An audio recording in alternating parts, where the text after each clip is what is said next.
up, guys? So we are back today with another deep dive. Today we're actually going to be looking at another highly requested Pokemon. This Pokemon, interestingly enough, actually took over Lapras. So I keep a spreadsheet, and in that spreadsheet I just tally up every time a Pokemon is mentioned in the comments, and Flygon actually overtook Lapras, because I planned on doing Lapras today, but I guess, okay.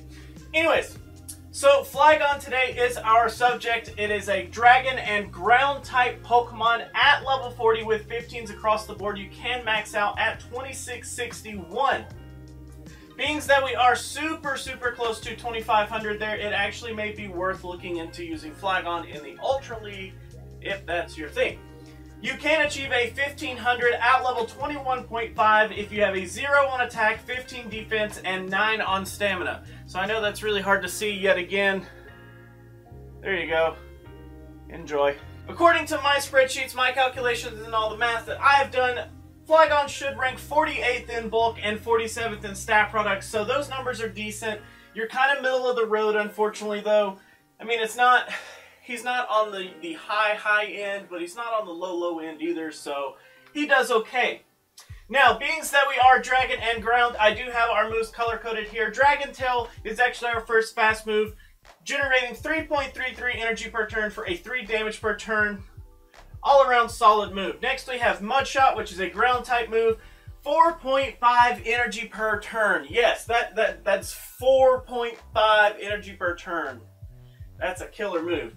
Only with a measly 1.5 damage, so nothing too special there. Moving on to our charge moves, we do have Dragon Claw, which costs 35 for 50 damage with a 1.43 ratio. We do have Earthquake, costing 65 for 120 damage with a 1.85 ratio. Lastly, we do have Stone Edge here, costing 55 for 100 damage with a 1.82 ratio for itself there. Now, which moveset do I really think that you should use? So this one's kind of an awkward one, because depending on which direction you want to take your Flygon, you can run either Dragon Tail or Mud Shot. The problem is that if you really want to... Do you really want to sacrifice this 4.5 energy per turn? Think about this. You can actually achieve a Dragon Claw in less than 10 turns. Whew, that's quick. Less than 5 seconds, you can have that Dragon Claw. I mean, Dragon Tail is all around a great move. It's a very solid, comfortable move to have, but Mud Shot definitely does give you a lot more energy per turn, and I definitely think that having access to these charge moves a lot faster is more important in this situation. So I actually did run a few numbers. Based on if you have Mud Shot, Earthquake, and Stone Edge, which I do think, I think I'm going to go with that as my preferred moveset here. I'm not going to run Dragon moves if I run a Flygon. Here's the reason why. So with that moveset, with no shields, nobody has any shields, you can win 65.4% of your matchups, okay? Now if we trade out Mud Shot for Dragon Tail, we actually go down to a whopping 46.2%. which is crazy low. And the biggest deal is that it doesn't actually help you in that many areas. You don't actually start to overcome dragons for that reason, and your matchup with Lucario ends up being worse. So, doesn't really make a whole lot of sense. Now, as far as charge moves go, if you have Earthquake and Dragon Claw instead of Earthquake and Stone Edge, you end up forfeiting from a 65.4, which was my moveset, down to a 55.1.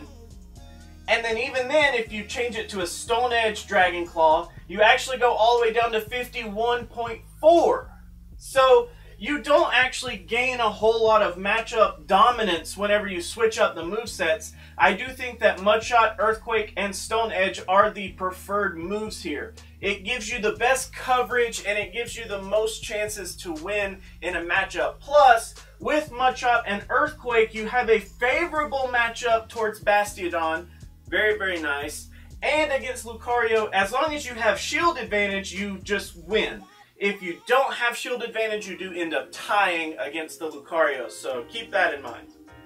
Now let's actually just go ahead and move into shields here. So in the scenario, like I said, whenever I don't have any shields and my opponent doesn't have any shields, so as a last resort, if I have Mudshot, Earthquake, and Stone Edge, I win 65.4% of those matchups.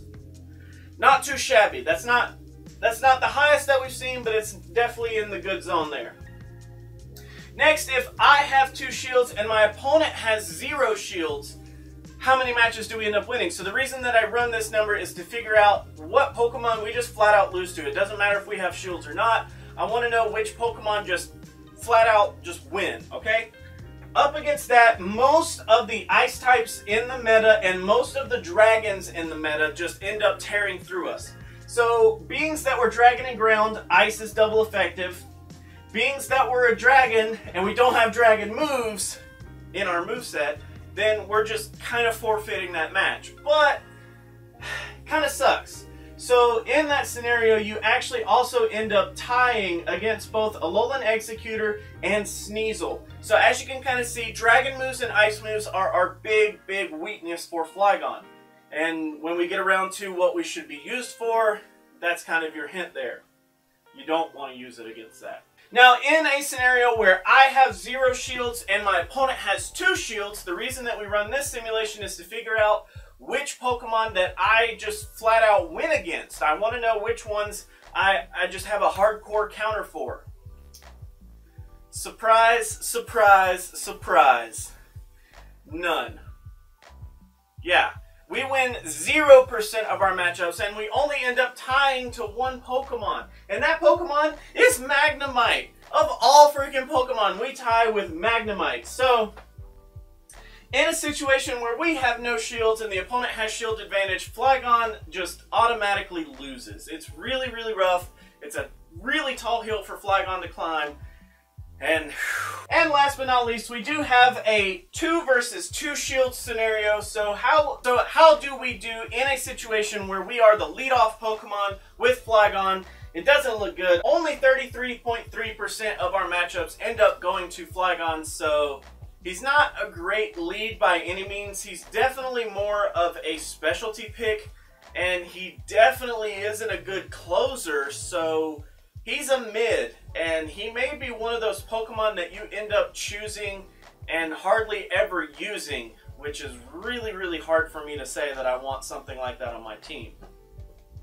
Now, moving on to our matchups here. So in all of the deep dives, I ended up taking our subject Pokemon and I put them up against the top, bulkiest Pokemon in the league just to see how we do. So Flygon actually has some interesting matchups here. The ones that we end up losing are pretty obvious. Regice, Dugong, Altaria, Lapras, Skarmory, and Fortress there. So we end up losing to a lot of the Ice and a lot of the Dragon-type Pokemons in this scenario. Fortress has some neutral damage that he can do, and of course Skarmory has a lot of neutral damage that he can push out, plus he's pretty resistant to everything that we can throw at him. As far as what we win against, though, we actually end up having a really favorable matchup to Bastiodon. We end up winning against Registeel, Probopass, Steelix, and Torkoal there. So those are pretty obvious, and you can kind of see what Flygon's purpose is coming to a head here. Getting into that, what things should you actually be looking to counter Skarmory with, and what things should you actually be using your Skarmory for? As far as what to counter Skarmory with, I definitely think that the Ice types are going to be really good against him. Things like Articuno, Lapras, and Abomasnow can really tear through Flygon here. The Dragon types also have a really good matchup. Altaria, Dragonite, and Dragonair all do really good up against our Flygon here. Now, what should we really be targeting when it comes to using Flygon? Definitely target those steel types like Magneton, Bastiodon, and even Registeel if you can, go up against one of those. But you also need to look out for the fire types like Torkoal, Castform, and Combusken. Those all end up falling pretty hard to Flygon whenever Flygon has shields. You really need to pay attention to whether you have shields or not. If you're in an even shield situation, it's okay to go up against these Pokemon. If you're at a complete shield disadvantage, Flygon's really going to leave you in a bad scenario. Last but not least, in our last section here, let's go over some positives and some negatives for our Flygon. In the negative section, I do have 2, and the 2 that I have are pretty bad. So, Flygon's first negative thing is he has a really big weakness to Ice. Considering that Ice types are featured in this cup, it makes him really, really suck. Whereas back in the Boulder Cup, his one weakness was ice, and there wasn't too many ice Pokemon flying around. I mean, you still had things like Medicham with Ice Punch on it, and some scenarios like that, but other than that, ice was a lot more conservative, and you could be rather aggressive with the Flygon. But in this cup, it makes it really hard. Considering that ice is your biggest weakness, and then you also have a weakness to Dragon, those two types are just really, really going to hurt you in this meta.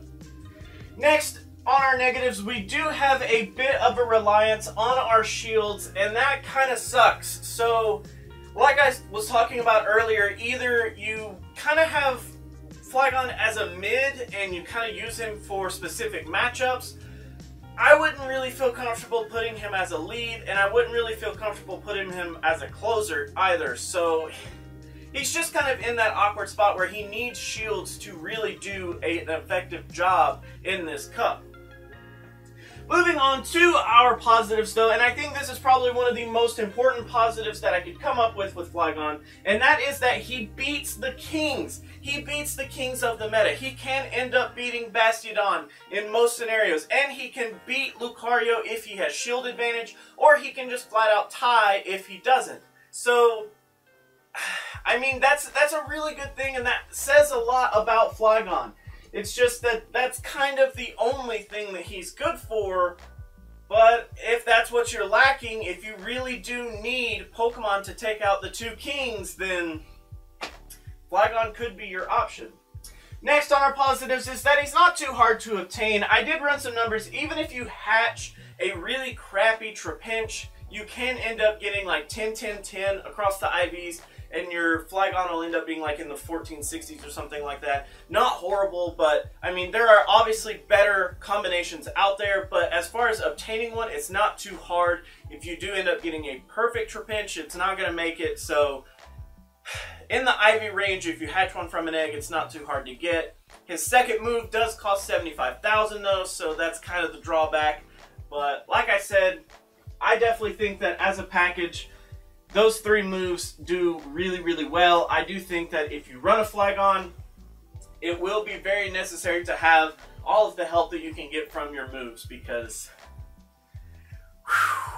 he has some really bad matchups this cup.